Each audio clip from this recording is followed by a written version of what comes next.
Dave from Supertech Electronics, and we're going to show you how to remove a screen from an Audi A3.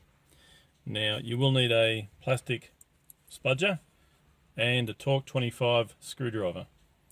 First thing we're going to do is remove the air vents here, and that's where your plastic spudger comes in handy. You'll get behind them and take them all the way out.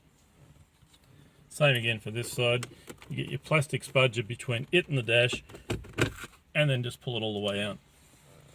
That will expose two screws, two torque 20 screws that are up in there, and they'll look like that guy there.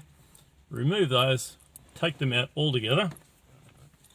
Next thing we're going to do is remove this section here, and the best way to do that is to get your plastic spudger between it underneath and force it up. It is held in with just clips around the side. Once that comes out, the rest of the unit, you just grab it by these two parts here and take it all the way out. Now it will be plugged in with some electrical cables. You'll need to remove those. Don't worry about getting them in the wrong position. They only fit in one socket. Once you remove them, just tuck them in there till the unit comes back from Supertech Electronics for repair.